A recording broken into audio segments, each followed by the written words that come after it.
Welcome to TechLeopard channel. In today's video, I'll show you how to backup files on your Windows 10 laptop or desktop computer. Now, at first, just go to your search bar and search for settings and open up your settings. Just expand this. Then just go to update and security. From here, on the left-hand menu, you're gonna find file backup. Now, before all this, make sure you have plugged in a external flash drive or external hard disk or SSD, whatever.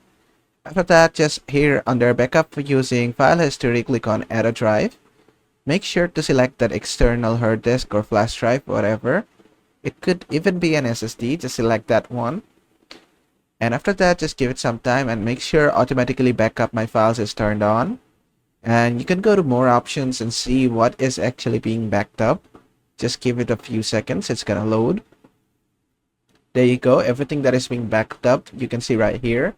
If you want to back up other folders, you can click on add a folder right here. Or if you want to exclude some folders, you can also do that here. Now, how to get those files that are being backed up? Just go to search and search for restore.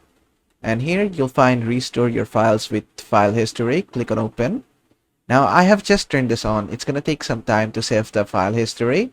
And after it has been done, you're going to be able to recover your files from right here.